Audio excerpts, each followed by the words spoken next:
Senior citizen na lumos sa usa ka beach resort sa Upol, Misamis Oriental. Ang detalye sa report ni James Paulo Yap.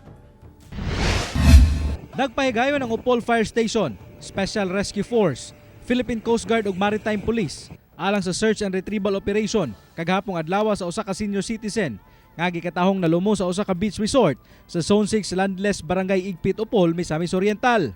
Ang biktima na ilang si Jose Martinez, 64 years old nga residente sa Barangay Malanang sa Upol.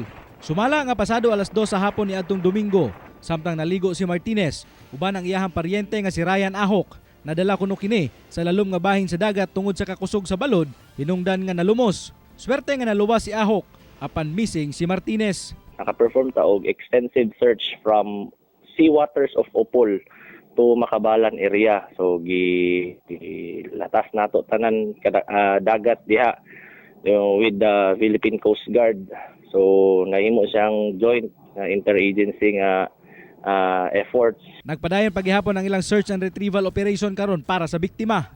Nangayo sabog pagsabot ang rescue team sa pamilya tungod dagko ang balod sa kadagatan. Hinungdan nga adunay higayon nga maundang ang maong operasyon.